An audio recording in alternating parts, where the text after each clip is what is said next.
You guys just keep asking for the more Reddit stories. So, I'm ready with the new tale. Let's read some cool, interesting cheating wife Reddit stories. And guys, I'm trying to hit 1,000 subs before the end of the year, and I think we can do it. So please subscribe and let's get straight into this one. Caught my wife cheating with her stepbrother at their parents' house. An epic revenge waited for them. It started innocently enough, a family gathering at my in-laws' place. Emily, my wife, and I were invited for a long weekend at her parents' sprawling countryside estate. The house, a grand colonial relic, was filled with memories of her childhood. I'd never been particularly close to her family. They had a strange dynamic I couldn't quite put my finger on. But this trip wasn't for me, it was for Emily. Her parents were welcoming, as usual, but there was an undercurrent of something unspoken that I noticed whenever her half-brother, Ethan, was around. Ethan was her father's son from a previous relationship, 5 years older than Emily, and carried himself with the same air of entitlement that seemed to run in their bloodline. We hadn't seen Ethan in years. He'd been off traveling the world, indulging in luxuries and experiences I could only dream of. His charm was undeniable, a trait he used to mask a manipulative streak. I'd always found him unsettling, but Emily assured me that was just Ethan being Ethan. The first evening was uneventful. We dined as a family, sipping on fine wine while exchanging polite conversation. Ethan sat directly across from Emily, his gaze lingering a bit too long on her when he thought I wasn't looking. I dismissed it as my imagination. That night, I woke up alone. Emily wasn't in bed. A faint unease crept over me, but I told myself she was probably in the bathroom or the kitchen, maybe unable to sleep in a house so full of memories. I lay there for a while, but when she didn't return, I decided to look for her. The house was eerily quiet as I wandered through its dimly lit halls. I checked the kitchen, the living room, and even the library where she often retreated to read. Nothing. A soft, muffled sound drew my attention, a quiet laugh, followed by a hushed whisper. It came from the sunroom, where moonlight spilled through the tall windows. And then I saw them. Emily was seated on the couch, her half-brother Ethan leaning over her. His hand was on her thigh, fingers tracing patterns on the silk fabric of her nightgown. She wasn't pushing him away. In fact, her body language betrayed an intimacy that made my stomach churn. I froze, rooted in place, my mind racing to process what I was witnessing. This couldn't be real. Emily, my wife of 6 years, the woman I'd trusted implicitly, was sitting there, letting her half-brother touch her in ways that no sibling ever should. They didn't see me at first. I stepped closer, my foot landing on a creaky floorboard. Their heads snapped toward me simultaneously, expressions of shock and guilt painting their faces. "Jake," Emily stammered, standing up abruptly. Ethan didn't move, his smirk defiant. "What the hell is going on?" My voice was low, dangerous, the kind of tone I reserved for moments when rage threatened to consume me. Emily opened her mouth to speak, but no words came out. Her eyes were wide, pleading, while Ethan leaned back against the couch, his composure infuriatingly intact.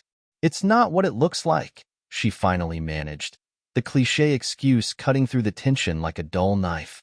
"Really?" I said, stepping closer. "Because it looks like you're letting your brother grope you in the middle of the night." "Half-brother," Ethan corrected, his voice dripping with smugness. That was it. The thin thread holding back my fury snapped. I lunged at him, grabbing him by the collar and slamming him against the wall. "You son of a—" "Jake, stop!" Emily screamed, pulling at my arm, but her touch felt like acid against my skin. "What the hell are you doing?" I roared, my face inches from Ethan's. He didn't flinch, his arrogance only fueling my rage. "Relax, buddy," he said, his voice calm despite my grip tightening around his neck. "You're overreacting." Overreacting? I was ready to tear him apart, to wipe that smug expression off his face permanently. But Emily's cries stopped me. I let go of Ethan, and he slumped against the wall, adjusting his shirt as if nothing had happened. "Jake, please," Emily begged, tears streaming down her face. "Let's just talk." Talk? The audacity of her request hit me like a slap, but I stepped back, My fists clenched and stared at her. "Start explaining," I demanded, my voice cold. Emily hesitated, glancing at Ethan, who gave her a slight nod as if granting her permission to speak. "It was a mistake," she said, her voice trembling. "I don't know what I was thinking. It just happened." The words felt like a knife twisting in my chest. "You don't know what you were thinking?" I repeated, my voice rising. "You're supposed to be my wife, Emily. How could you even—" "I'm sorry," she interrupted, her sobs growing louder. "I didn't mean for this to happen." My mind was spinning. The woman I loved, the life we'd built together. It was all unraveling before my eyes. And the worst part was the look in Ethan's eyes, a gleam of satisfaction as if he'd won some twisted game. "You're disgusting," I spat at him before turning to Emily. "Both of you." Without another word, I stormed out of the room, leaving them behind in the suffocating silence. But this wasn't over. Not by a long shot. I didn't sleep that night. How could I? My mind was a whirlwind of fury and betrayal, spinning through memories and moments that now felt like lies. Every laugh we'd shared, every touch, every whispered, "I love you," was now tainted by what I'd witnessed in that cursed sunroom. Emily didn't come back to our bedroom. I didn't want her to. Let her stay with Ethan if that's where she wanted to be. When the sun finally rose, I was still sitting on the edge of the bed, staring at the floor. The weight of what I'd seen hadn't lifted. If anything, it had burrowed deeper, rooting itself in my chest like a parasite. I couldn't let this go. Not without answers. By the time I went downstairs, the house was already stirring. Emily's parents were in the kitchen, chatting over coffee as if the world hadn't just shattered. I wondered how they'd react if they knew the truth about their perfect family. But I wasn't ready to involve them, yet. Emily was nowhere to be seen, and neither was Ethan. Probably hiding, cowards that they were. "Morning, Jake," her father greeted me, oblivious to the storm brewing inside me. "Sleep well?" I forced a tight smile, my jaw clenching so hard it hurt. "Fine," I lied, grabbing a cup of coffee and retreating to the patio before he could ask any more questions. I needed a plan. My anger was a wildfire, threatening to consume everything in its path, but I couldn't let it blind me. If I wanted justice, if I wanted revenge, I had to be smart. Ethan's smug face flashed in my mind, and I felt my hands curl into fists. He thought he could do this and walk away unscathed. He thought I wouldn't fight back. He had no idea who he was dealing with. Later that morning, Emily finally emerged. She found me sitting on a bench in the garden, a spot far enough from the house to avoid prying eyes. She looked like she hadn't slept either. Her eyes were puffy, and her hair was a mess. For a moment, a pang of something resembling pity stirred in me. But then I remembered why she looked like this. "Jake," she began, her voice tentative. "Can we talk?" I didn't respond, staring at the horizon. Let her squirm. "Please," she tried again, her voice cracking. I need to explain." I turned to her slowly, my gaze cold. "You want to explain? Go ahead, Emily. Explain how you ended up in your brother's lap last night. Explain why I shouldn't pack my things and leave you here with him." She flinched at my tone, her lip trembling. "I don't know where to start," she whispered. "Try the beginning," I snapped, my patience hanging by a thread. She took a deep breath, wiping her eyes as if that would make her betrayal any easier to swallow. "It didn't mean anything," she said, her voice barely above a whisper. "It was just a mistake." I let out a bitter laugh, shaking my head. "A mistake? That's all you've got? Emily, this wasn't some drunken slip at a party. This was your half-brother. Do you understand how disgusting this is?" She winced, tears streaming down her face. "I know," she sobbed. "I know how it looks, Jake, but I swear, it didn't mean anything. It was stupid, and I hate myself for it. Not as much as I hate you for it," I muttered, the words cutting through her like a blade. Her knees buckled, and she sank onto the bench beside me, reaching for my hand. I jerked away, standing up and putting distance between us. "Don't touch me," I growled. "You don't get to play the victim here. You knew exactly what you were doing." She looked up at me, her face crumpling with despair. Please, Jake. I'll do anything to fix this. I'll go to therapy. I'll cut Ethan out of my life, whatever it takes. I stared at her, my anger bubbling just beneath the surface. It's too late for that, I said coldly. You made your choice the moment you let him touch you. And now, you're going to live with the consequences. Ethan was next on my list. I found him in the garage, leaning against his car with that same infuriating smirk. He didn't even flinch when I walked in, my footsteps echoing off the concrete walls. "Morning," he drawled, as if we were old friends catching up. I didn't bother with pleasantries. "You've got some nerve," I said, my voice low and dangerous. He shrugged, his nonchalance only stoking the fire inside me. "Look, man, I didn't mean to cause trouble. Emily and we got carried away. It happens." "It happens?" I repeated, my voice rising. "You're talking about my wife, you piece of shit. You think you can waltz in here and treat her like some conquest? Like she's yours to take?"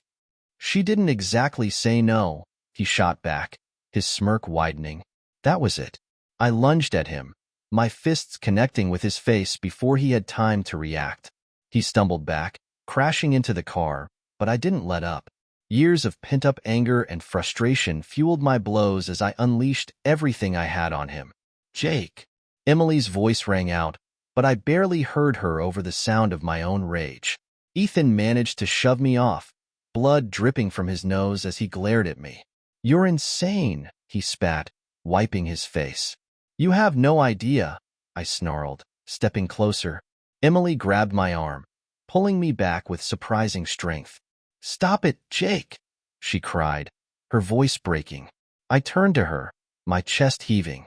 "Why are you defending him?" I demanded. "After everything he's done, why are you still protecting him?" She didn't answer, her silence speaking volumes. "You're both pathetic," I said, my voice dripping with contempt. "And I'm done playing your games. Enjoy your little affair while it lasts, because when I'm through with you, neither of you will have anything left." I stormed out of the garage, leaving them behind in the wreckage of their own making. But this was only the beginning. I left the garage seething, my mind ablaze with thoughts of retribution.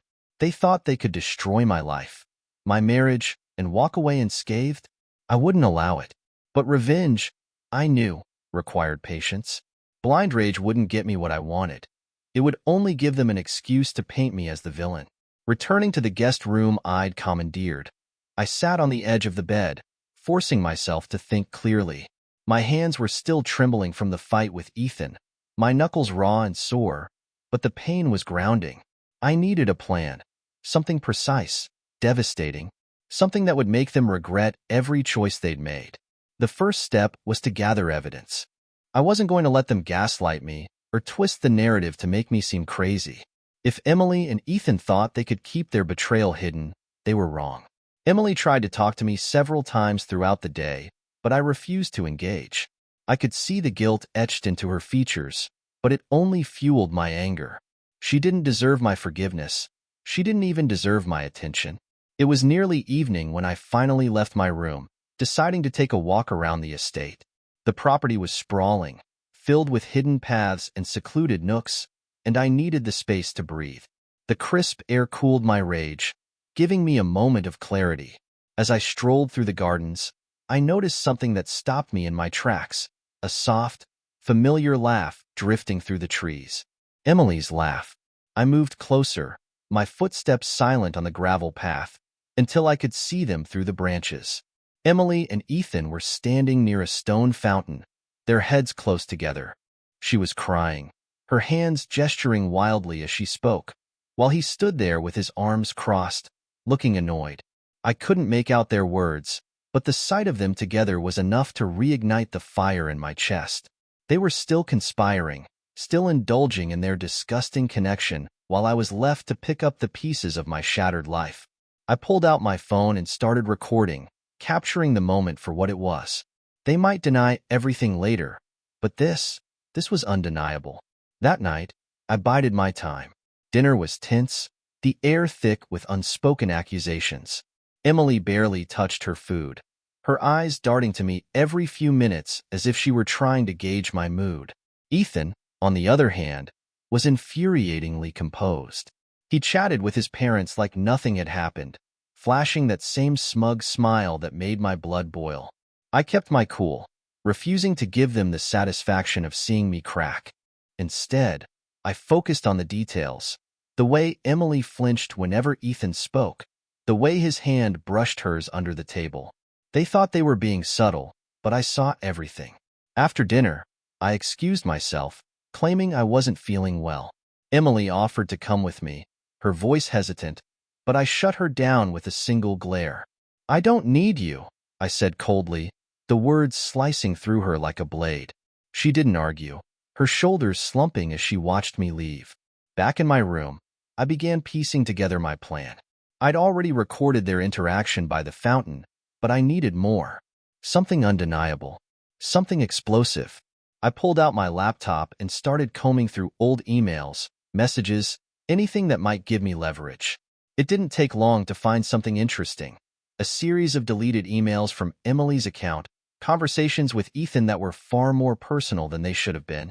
They talked about everything, childhood memories, inside jokes, even moments they'd shared that she'd never mentioned to me. And then, there it was, a message from Ethan, sent months ago.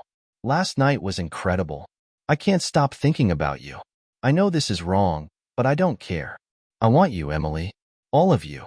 I stared at the screen, the words blurring as my vision darkened with rage. This wasn't just a one-time mistake. This had been going on for months, right under my nose. I took screenshots of everything, saving them to a hidden folder. If they wanted a war, I was ready to give them one. The next morning, I confronted Emily. She was in the kitchen, sipping coffee and staring out the window like she was in a goddamn romantic drama. "We need to talk," I said, my voice sharp. She turned to me, her face pale. "Jake, please." "No," I interrupted. "You don't get to talk. Not until I've said what I need to say." Her lips pressed together, her eyes brimming with tears, but I didn't care. "I know everything," I continued, my tone icy. "I know about the emails, the texts, the nights you spent together. Don't bother denying it. I have the proof." Her face crumpled, and she sank into a chair, covering her mouth with her hands. "Jake, save it," I snapped. "You've done enough talking behind my back. Now it's my turn." I laid out everything I knew, every piece of evidence I'd gathered. With each revelation, she seemed to shrink further into herself, her guilt written all over her face. "I trusted you," I said, my voice breaking despite myself. "I loved you. And this is how you repay me?" She sobbed, shaking her head. "I never wanted to hurt you." "Bullshit," I shot back. "You knew exactly what you were doing. And now, you're going to face the consequences." Her eyes widened, panic setting in. "What are you going to do?" I leaned in, my gaze cold and unyielding. "You'll find out soon enough." As I walked away, her cries echoed behind me. But I didn't look back. This was just the beginning. The storm was coming, and they wouldn't see it until it was too late. The house had a different energy after our confrontation, a tense, suffocating silence that lingered in every room. Emily avoided me, her presence reduced to a shadow flitting through hallways, her guilt weighing on her like a visible shroud. Ethan, on the other hand, was more brazen than ever. I'd catch him smirking at me across the room, as if taunting me, daring me to do something. It took every ounce of restraint not to wipe that smug expression off his face. But I couldn't act impulsively. Not yet. I had to wait for the right moment, the perfect storm to unleash everything I had. That afternoon, I took a drive into town. The countryside roads were quiet, lined with golden fields and swaying trees, but the calm only sharpened the storm brewing inside me. I parked at a small cafe and ordered coffee, needing the time to think. The pieces were falling into place, but I needed more. I needed to understand the depth of their betrayal before I delivered the final blow. Picking up my phone, I called a private investigator I'd used years ago for a business dispute. If anyone could help me uncover the full scope of their treachery, it was him. When I returned to the estate, the atmosphere was heavier than ever. Emily was sitting on the porch, her face pale and drawn. She looked up as I approached, her eyes pleading, but I walked past her without a word. "Jake, wait," She called after me, her voice trembling. I stopped but didn't turn around. What do you want, Emily? I asked, my voice cold. I need to talk to you, she said, stepping closer. I know you're angry, but I want to explain. I turned to face her, my eyes locking onto hers. Explain? We've been over this, Emily. There's nothing you can say that I haven't already heard. The only thing I want from you is the truth. Tears welled in her eyes as she nodded. Okay, she whispered. The truth. We sat down on the porch steps, the tension between us like a live wire. She hesitated for a moment, then took a deep breath. It started last year, she admitted, her voice barely above a whisper. Ethan and I reconnected at a family gathering. He was charming, and I was lonely. I clenched my fists, anger flaring at her words. Lonely? That's your excuse? It's not an excuse, she said quickly, her voice shaking. It's just, after everything we've been through, after how distant things had become, I was vulnerable. And Ethan, he took advantage of that. I laughed bitterly. Took advantage? Don't give me that, Emily. You're not a victim. You made a choice. You chose him. She flinched at my words, tears streaming down her face.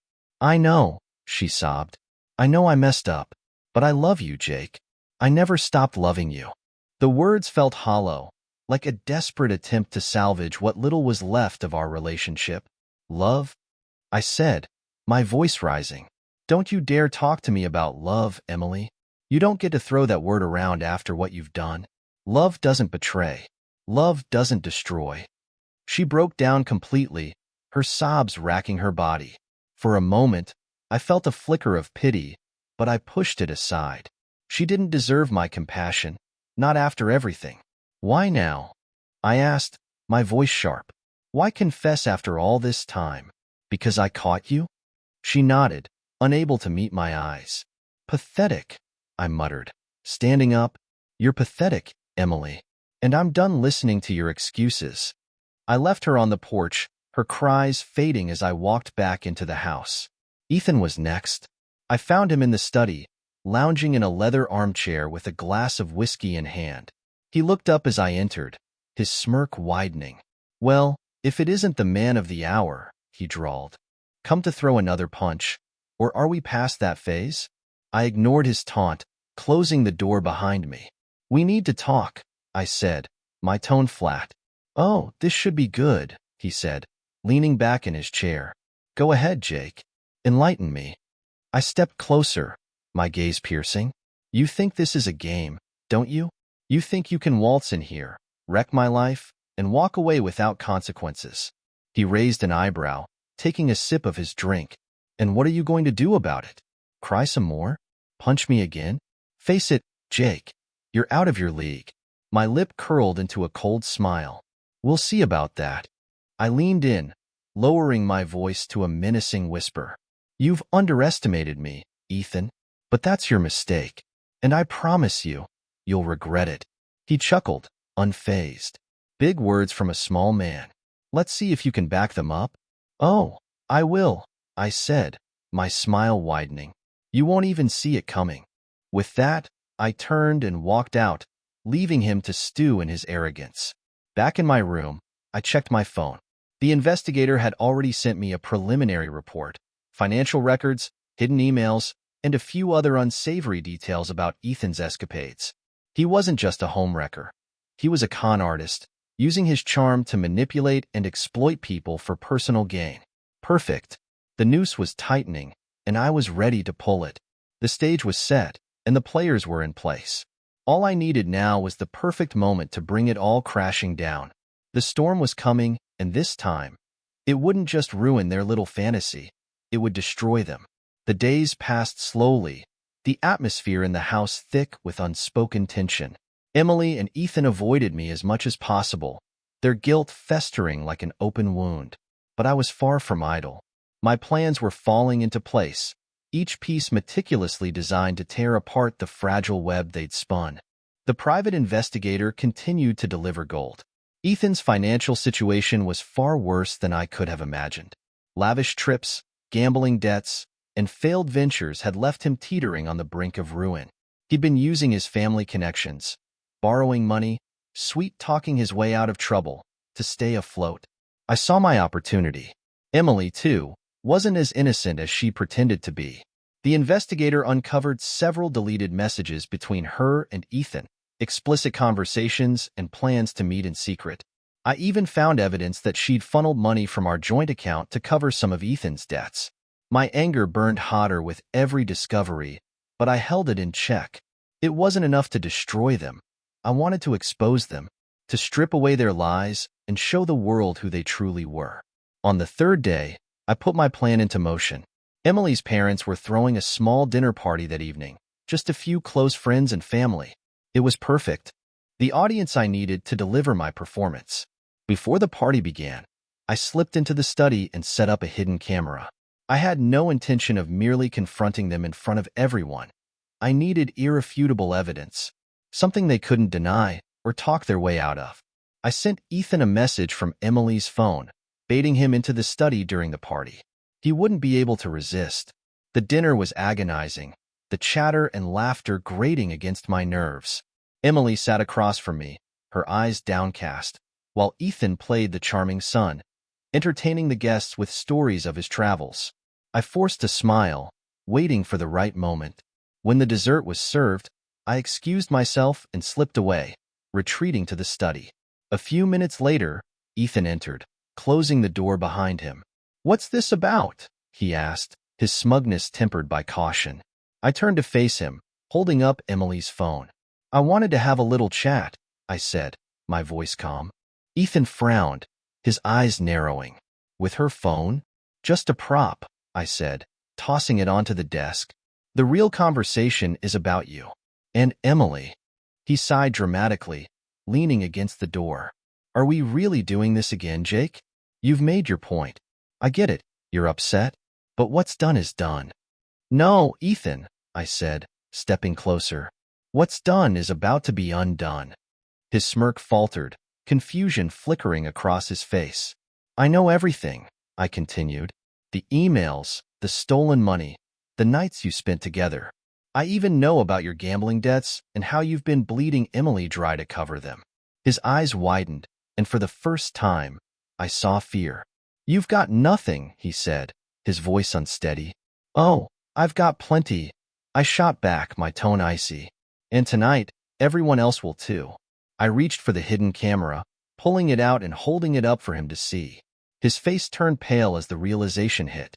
"You're bluffing," he said, though his voice betrayed him. I smiled coldly. "You'll find out soon enough." The party was in full swing when I made my move. I returned to the dining room, the camera tucked safely in my pocket, and cleared my throat to get everyone's attention. "Excuse me," I said, my voice cutting through the hum of conversation. "I need to say something. Something important." All eyes turned to me, the room falling silent. Emily froze, her fork halfway to her mouth, while Ethan shifted uncomfortably in his seat. "What's going on, Jake?" her father asked, his brow furrowing. I glanced at Emily, then at Ethan, letting the tension build. "I've been quiet these past few days," I began, "but not because I didn't have anything to say. I've been quiet because I've been uncovering the truth." Murmurs rippled through the room, confusion and curiosity mixing in equal measure. "Emily and Ethan have been lying to all of us," I continued, my voice steady. "For months, they've been involved in an affair. A disgusting, shameful affair that they've tried to hide." Gasps erupted from the guests, their eyes darting between Emily and Ethan. "That's not true," Ethan blurted, standing up. "He's lying." "Am I?" I said, pulling out the camera. "Because I have proof. Proof of everything." I placed the camera on the table and played the footage I'd captured in the study. The room was silent as Ethan's voice filled the air, his words a damning confession. When it ended, the guests erupted into chaos. Emily burst into tears, burying her face in her hands, while Ethan tried to stammer out excuses. "Get out," her father said, his voice shaking with rage. "Both of you, get out of my house." Emily looked at me, her eyes wide and pleading, but I turned away. I was done. Later that night, I packed my bags and left the estate. The satisfaction of their downfall was a bitter comfort, but it was enough. They destroyed my life, and now theirs were in ruins. But the storm wasn't over yet. I drove away from the estate with a strange mix of emotions, a hollow satisfaction, rage simmering beneath the surface, and an aching emptiness I couldn't shake. The night's events played over and over in my head. The shock on the guests' faces, Emily's tears, Ethan's pitiful excuses. But even after exposing them, I didn't feel the relief I'd expected. This wasn't closure. This wasn't justice. It was just the beginning of the end. I checked into a small motel on the outskirts of town, the kind of place where no one asks questions. The room was cramped and smelled faintly of mildew, but it was a refuge, a place to regroup. Sleep eluded me that night. Every time I closed my eyes, I saw Emily's face, her betrayal, her anguish. Part of me wanted to believe her tears were genuine, that some part of her still cared. But I knew better. The damage was done, and there was no going back. By morning, my phone was flooded with messages. Emily, please, Jake, we need to talk. I'll do anything to fix this. Emily, I'm so sorry. I don't know what I was thinking. Please, just call me. Ethan, you're a dead man, Jake. You think you can humiliate me like that? You'll regret this. Emily's father. I had no idea. I'm so sorry, son. Call me when you're ready to talk. I ignored them all, except for one. My private investigator. The investigator had uncovered even more dirt on Ethan. Apparently, his gambling debts weren't just a personal problem. They'd gotten him entangled with some unsavory characters. Loan sharks, to be precise. And now, they were closing in. It was poetic, really. Ethan's arrogance, his recklessness, it was all catching up to him, and I wasn't about to let him wriggle out of it. I made a call to one of the contacts the investigator had provided, a man named Dominic. He was curt, his voice cold as ice. I hear you're looking for Ethan, I said, keeping my tone casual. There was a pause on the other end. Who's asking? Let's just say I'm someone with an interest in making sure he gets what's coming to him. Dominic chuckled, low and menacing. And what do you have for me? Proof, I said. Proof that he's been hiding assets, lying about his income, and, most importantly, his location. I'll send you everything you need. No strings attached. There was another pause, then a quiet. I like the way you think. Send it over. I hung up, my hands trembling. This was it. The final nail in Ethan's coffin. Later that afternoon, I finally returned Emily's calls. Not because I wanted to hear her voice, but because I needed to set the stage for what was to come. She picked up on the first ring, her voice shaky. Jake? Oh, thank God. I've been trying to reach you. Save it, Emily, I said coldly. I'm not calling to talk about us. There is no us anymore. Her breath hitched. Jake, please. I know I messed up, but I love you. I'll do whatever it takes to make this right. I laughed bitterly. Right? You think there's a way to make this right? You destroyed everything we had. Emily, you and Ethan. And now you want to fix it? It's too late. Jake, I'll leave him, she said desperately. I already told him it's over. He's out of my life. Please, just stop lying, I snapped. I know you're still talking to him. I've seen the messages. She fell silent, her sobs barely audible. You chose him over me, I continued, my voice sharp. And now, you're going to face the consequences. What does that mean? She whispered, fear creeping into her tone. You'll find out soon enough, I said, hanging up before she could respond.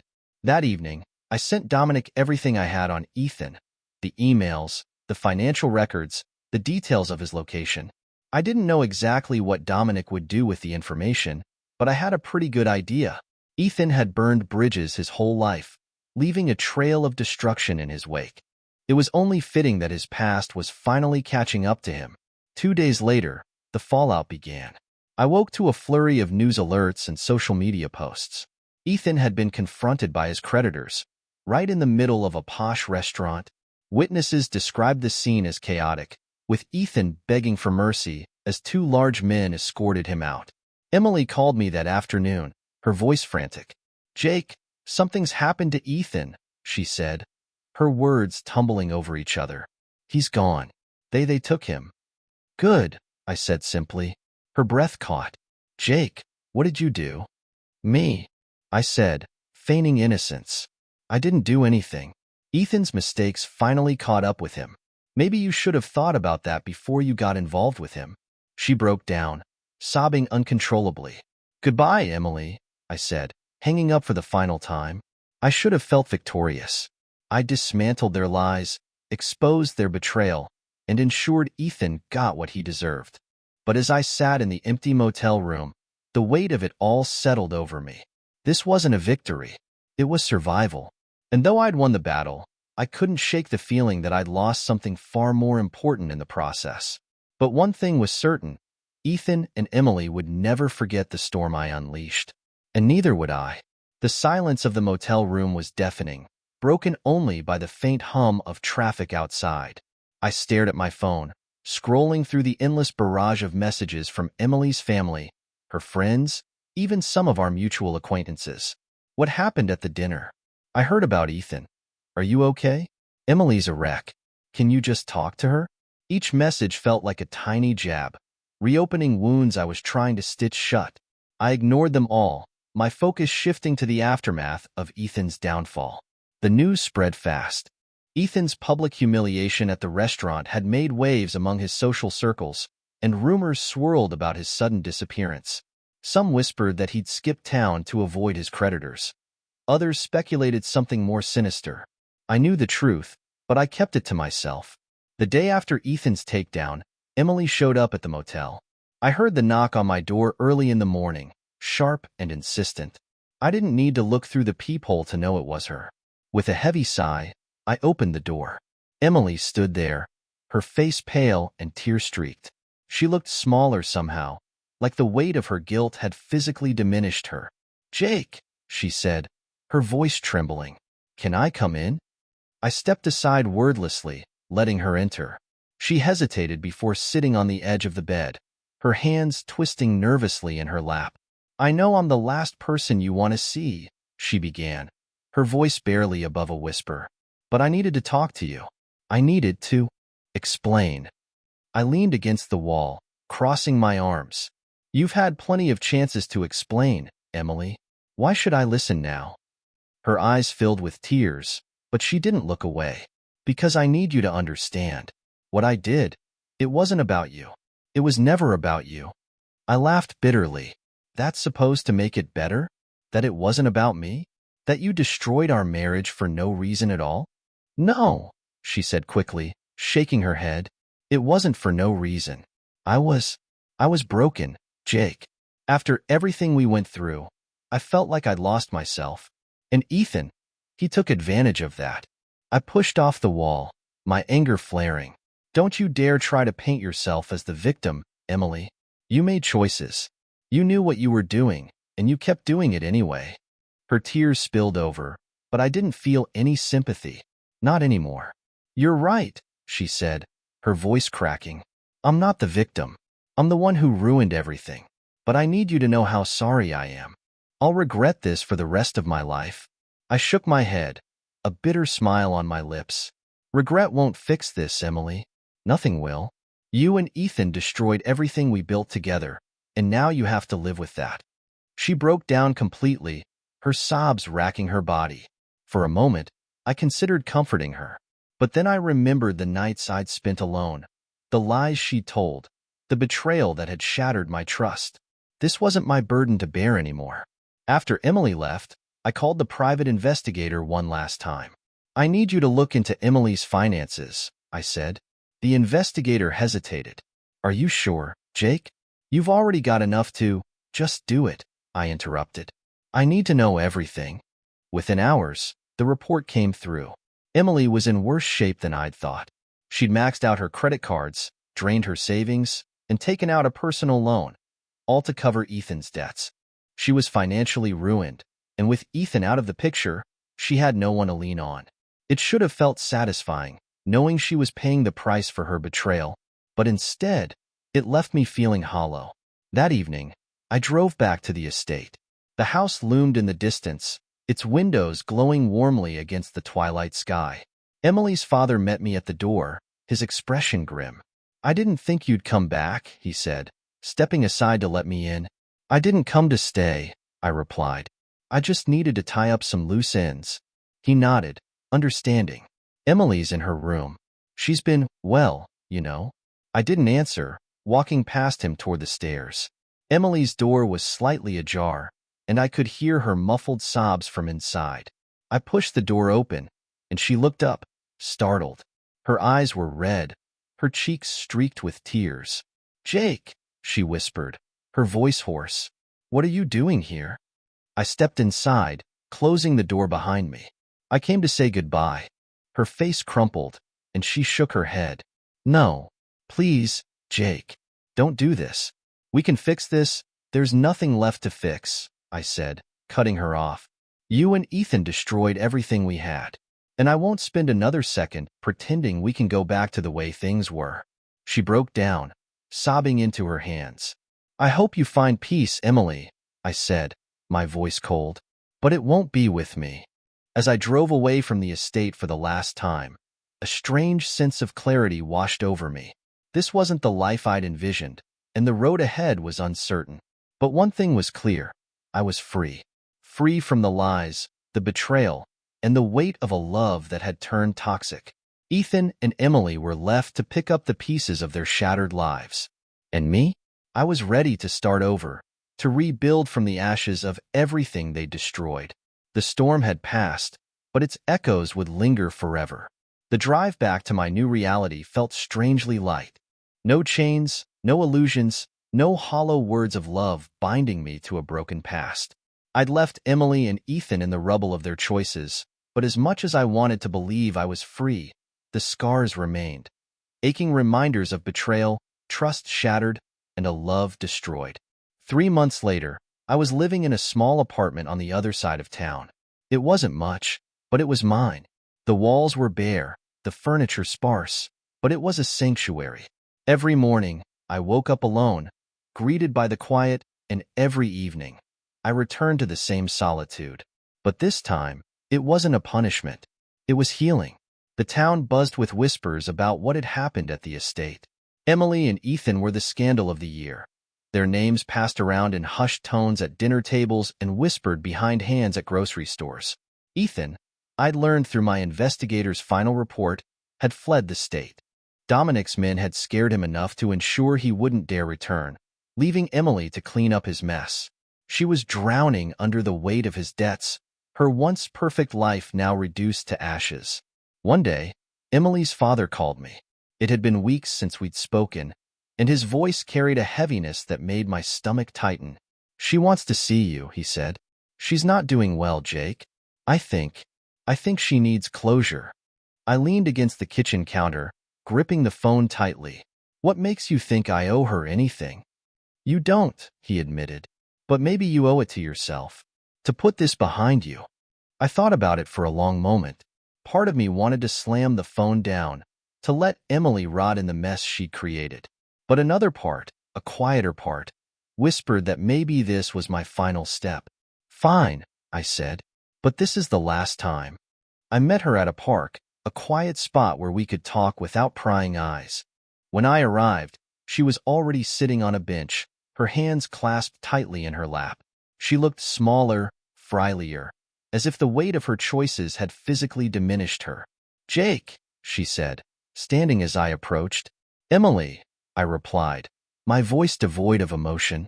We sat in silence for a while, the soft rustling of leaves filling the space between us. Finally, she spoke. I don't know where to start, she said, her voice trembling. Start with the truth, I said, leaning back against the bench. For once. She nodded, tears brimming in her eyes. I ruined everything. I know that. And there's nothing I can say to make it right. But I need you to know, I never stopped loving you. Even when I was at my worst, even when I was with him. I loved you. Her words hit me like a dull thud, their weight falling flat against the armor I'd built. That's not love, Emily, I said quietly. What you did wasn't love. It was selfishness, plain and simple. She flinched, her tears spilling over. I know I don't deserve your forgiveness, but I can't live with myself if I don't at least try to say I'm sorry. I studied her, searching for some sign of the woman I'd fallen in love with all those years ago. But she wasn't there anymore. "I forgive you," I said finally, the words heavy but true. "Not for you, but for me. I need to let go of this, Emily. I need to move on." She broke down, sobbing into her hands, and for the first time, I felt something resembling peace. I'd said what I needed to say. I'd given her the closure she needed. And now, I could finally close the door on this chapter of my life. As I walked away, the weight on my chest began to lift. I didn't look back. Months turned into years.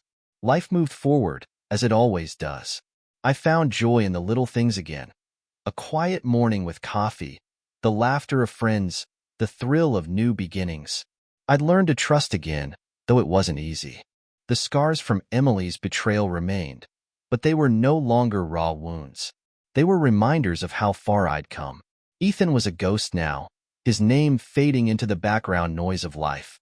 Emily, too, had disappeared from my world, though I occasionally heard whispers of her struggles. I didn't revel in her misery. I didn't feel much of anything for her anymore. And that was the greatest victory of all. One crisp autumn evening, I found myself standing on a quiet hill overlooking the town. The sun dipped below the horizon, painting the sky in shades of gold and crimson. For the first time in a long time, I felt at peace. The storm had passed, and I was still standing, stronger, wiser, ready for whatever came next. This was my life now, a life rebuilt from the ashes, and it was finally mine. Oh my God, another really good one. I really hope you enjoyed this Reddit story video. I had a great time reading this. If you want more of this kind of content, just leave a comment, let me know. Follow my channel. I'm really trying to hit 1,000 subs before the end of the year. And we can do it. It's going to happen, guys. Thank you so much. Now, everybody have a great night and have a sweet dreams.